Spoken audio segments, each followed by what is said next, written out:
The Saturday morning light came through the window in a particular way, golden and thick, illuminating the dust that moved through the air.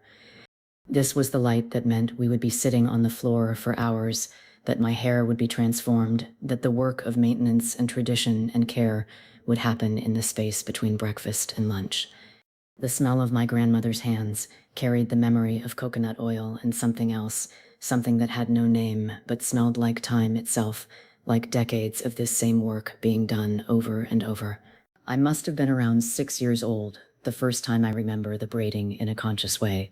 The first time I understood that what was happening was not just about having hair arranged neatly, but was about something larger, something that involved my grandmother's hands and her knowledge and her time.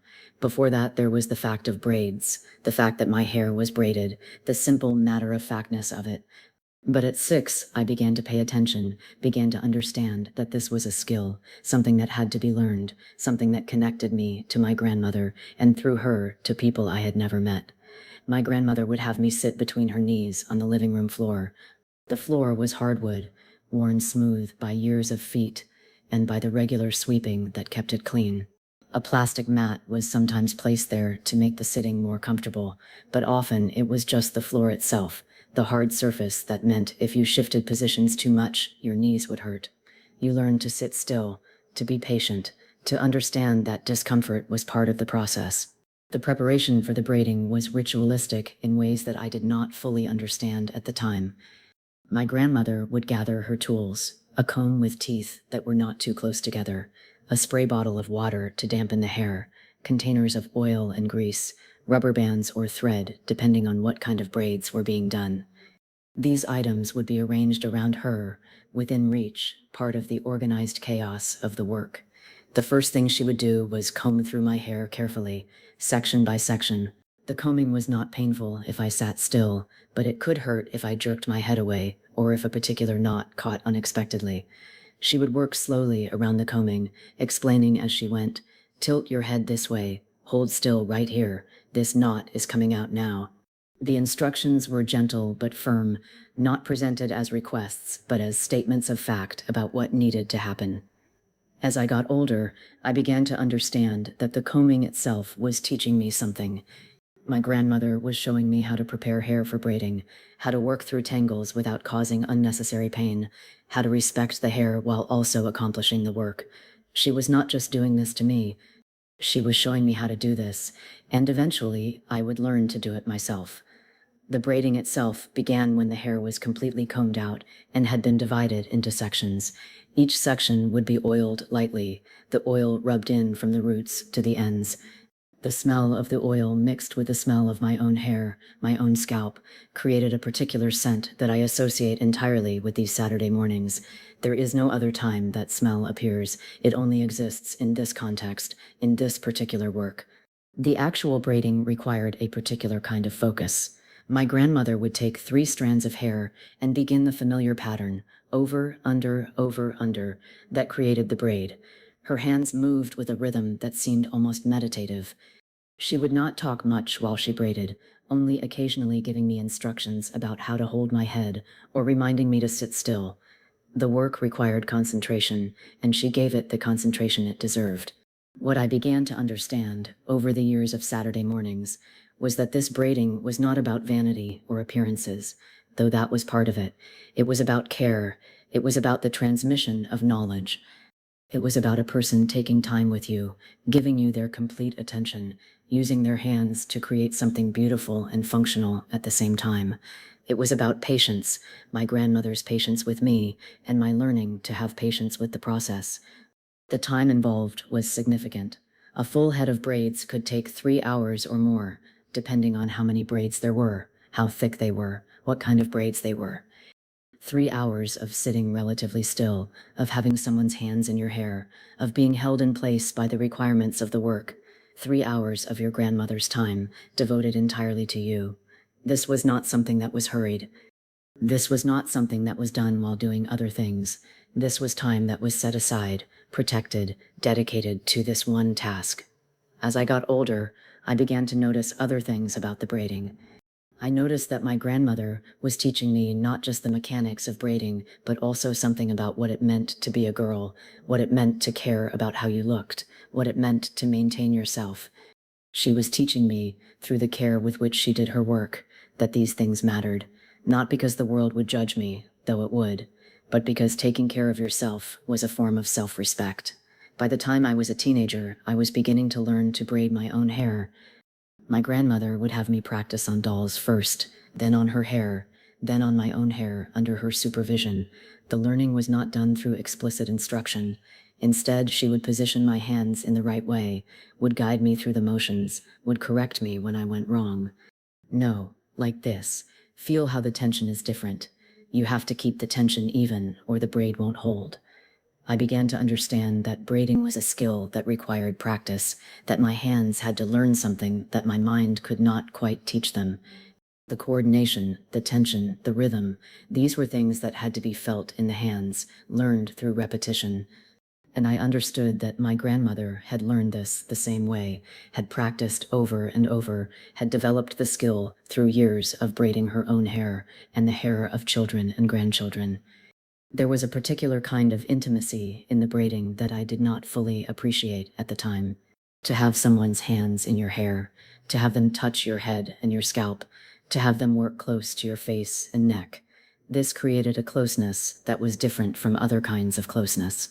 It was a closeness that involved trust.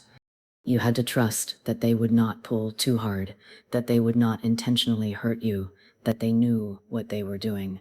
I also began to notice the way that braiding was a technology of black hair care that was specific to us, that was not taught in schools or in the mainstream culture, but was transmitted from person to person, from woman to woman. It was a technology that had been developed out of necessity and out of knowledge about how to care for hair that was not like the hair that was represented in the dominant culture as the default. As I moved through adolescence, the Saturday morning braiding became less frequent. Other things occupied my time. I began to be more interested in doing my own hair, in experimenting with different styles, in asserting my independence through my appearance. But I still came home sometimes on Saturday mornings, still sometimes asked my grandmother to braid my hair, still benefited from her skill and her patience. What I did not understand until I was much older was that I was receiving an education in those hours on the floor. I was learning about care, about patience, about the transmission of knowledge, about what it meant to take time with someone, about what beauty could mean when it was created with intention and skill. I was learning that there were things that my ancestors had known and had passed down, things that could not be found in books or schools, but could only be learned from a person who had learned them from a person before them. I also did not understand that I was learning something about my own hair, about my own body, about what it meant to be a black girl with particular kinds of hair that required particular kinds of care. My grandmother was teaching me, through the braiding, that my hair was not wrong or bad or in need of being changed into something else. My hair was something that could be beautiful, could be cared for, could be the subject of skill and attention and love. There came a period in my life when I rejected the braiding, when I wanted my hair to look like the hair I saw on television and in magazines, when I wanted to have hair that was straight or nearly straight, when I wanted to assimilate rather than to maintain the traditions I had been taught. My grandmother did not criticize this. She simply continued to braid my hair when I asked her to, and she waited, with a patience that I only understand now, for me to come back to the understanding that the braiding had been teaching me all along. And I did come back to it, eventually.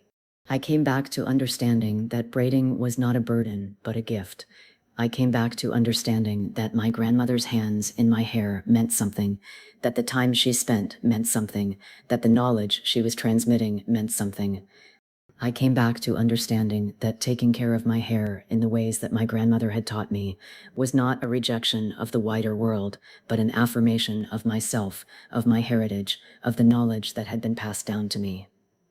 The braiding continued throughout my life in different forms. As my grandmother grew older, I sometimes braided her hair, reversing the relationship, giving back some of the care that I had received.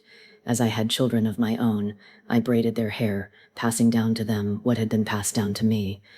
The Saturday mornings of my own childhood became Saturday mornings with my own children, the same ritual, the same patience, the same transmission of knowledge and care. What I carry from those Saturday mornings is not just the practical skill of how to braid hair, though that is valuable. What I carry is the memory of time, of patience, of being cared for. I carry the understanding that beauty and care are connected, that taking time with someone, giving them your complete attention, using your hands to create something that is both beautiful and functional, that this is a form of love. I carry the understanding that my grandmother was a teacher, teaching through her hands, teaching through her patience, teaching through her presence. She was teaching me things about myself, about my heritage, about what it meant to be a Black woman. She was teaching me that these things mattered, that they were worth time and attention and skill. Looking back now, I see those Saturday mornings as a kind of sanctuary, a space where nothing else mattered but the braiding, where time slowed down, where I was completely cared for. I see them as a form of resistance, too, a way of maintaining knowledge and practices that came from our own traditions rather than from the dominant culture. I see them as an investment in me, a way of saying, through actions and through time, that I mattered, that I was worthy of care and attention. The braiding has become, over time, more than just a practical necessity or even a beautiful tradition.